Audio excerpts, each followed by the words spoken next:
My dear class 9, तुम्हारा science का NCERT का किताब बदल चुका है, तो अब पुराने किताब जो है एनसीईआरटी के वो बिल्कुल काम नहीं आएंगे।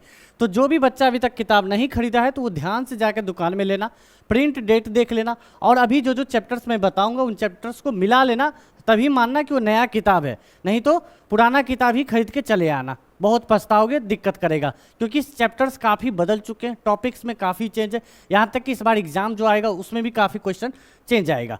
ठीक है, तो शुरू करते हैं, हम लोग पता करते हैं कौन कौन चैप्टर बदल चुका है, कौन कौन नया चैप्टर ऐड किया गया है साइंस में। क्या तुम्हारा साइंस का सिलेबस बढ़ गया या घट गया, आओ देखते हैं। ठीक है, बिफोर पहले साइंस में 12 चैप्टर्स आते थे, है ना, और अब जो है साइंस में अभी भी तुम्हारे 12 चैप्टर्स ही आएंगे, है ना, 12 चैप्टर्स ही आएंगे, लेकिन काफ़ी चैप्टर्स है जो वो बदल चुका है। जैसे यहाँ देखो बायोलॉजी में, है ना, नया सिलेबस हमारा बायोलॉजी का क्या है, ओल्ड सिलेबस क्या था, सेल आता था, टिश्यू आता था, और एक एक्स्ट्रा चैप्टर था इम्प्रूवमेंट इन फूड रिसोर्सेज। लेकिन अब क्या हो गया, अब 3 चैप्टर की जगह सेल में 4 चैप्टर्स आ गए हैं। पहला तो तुम ये देख लो, improvement in food resources chapter ये कट चुका है ना, improvement in food resources chapter क्या हो गया, कट गया है, ये तुम्हारे नहीं आएंगे। दूसरा इधर देखो क्या हो गया कि सेल टिश्यू तो पुराने वाले ही हैं, जैसे थे वैसे ही रहेंगे, लेकिन ये 2 नया चैप्टर्स आ गया, रिप्रोडक्शन और डाइवर्सिटी, ये तुम्हारे 2 नए चैप्टर्स आ गए हैं। तो तुम्हारे ओल्ड एनसीईआरटी में ये 2 चैप्टर्स नहीं रहेंगे, तो हमेशा ध्यान में रखना, अच्छे से ध्यान में रखना कि एनसीईआरटी के तुम्हें नया किताब ही लेना है। ठीक है, और ये 2 चैप्टर्स को मिला लेना, अगर ये 2 चैप्टर्स है तो एनसीईआरटी नया है, पुराना मत लेना। चलो आगे देखो, ये था फिजिक्स का देखो, बिफोर पहले ये 5 चैप्टर्स रहता था, motion, laws of motion, gravitation, work, energy, power और साउंड चैप्टर आता था। लेकिन इसमें से क्या किया गया, साउंड चैप्टर्स को कंप्लीटली रिमूव कर दिया गया है, तो बच जाते हैं 4 चैप्टर, और वही 4 चैप्टर इस बार आएंगे।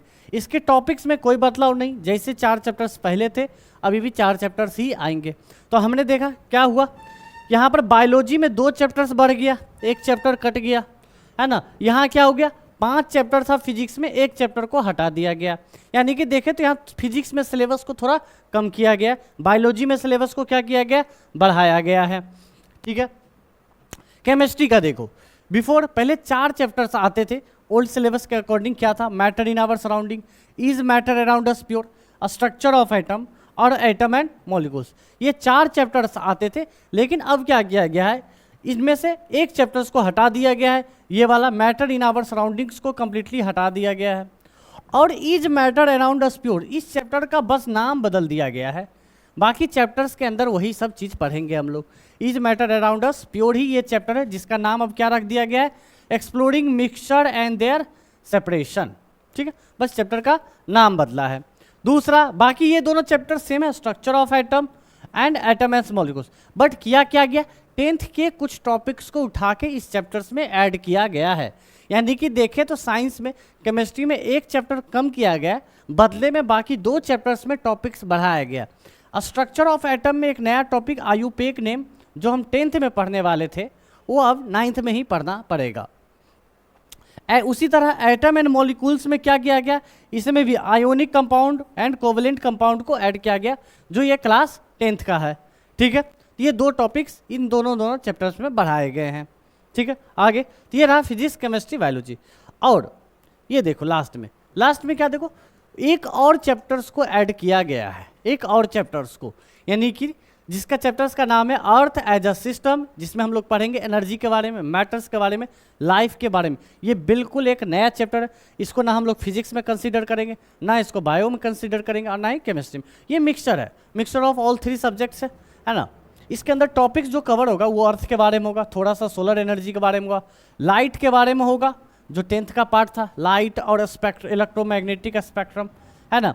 इसके अलावा थोड़ा बहुत और हम लोग कुछ साइकिल देखेंगे, जैसे वाटर साइकिल देखेंगे, कार्बन साइकिल देखेंगे, नाइट्रोजन साइकिल, ऑक्सीजन साइकिल। इन सारे टॉपिक्स को क्या किया गया, ऐड किया गया है, मतलब ये चैप्टर्स में बिल्कुल ये कंप्लीटली नया चैप्टर बढ़ाया गया है। तो नया में क्या हो गया, बताओ जल्दी सा देख लो। बायो में तुम्हारे 4 chapter, cell, tissue, reproductive and diversity, ये नया ये सब चैप्टर है तुम्हारे सिलेबस में। और फिर फिजिक्स में तुम्हारे क्या है, motion, laws of motion, work, energy, power and sound. ठीक है, ये 4 और 3 4 4 8 चैप्टर हो गए।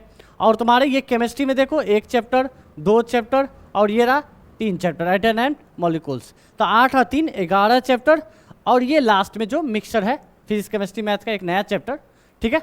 और इस चैप्टर को मिला के कितना हो जाता है 12 चैप्टर्स, ठीक है। पहले भी 12 थे, अभी भी 12 है, लेकिन सिलेबस में थोड़ा सा बढ़ाया गया है। यानी कि सीबीएसई फोकस कर रहा है कि तुम लोग रटना वाला चीज़ें नहीं करो, इसमें आप ज़्यादातर वो टॉपिक्स को ऐड किया गया, अंडरस्टैंडिंग वाले टॉपिक्स को बढ़ाया गया, ताकि तुम रटने से ज़्यादा अंडरस्टैंडिंग पे फोकस करो, तुम्हारा स्किल्स बढ़े, है ना।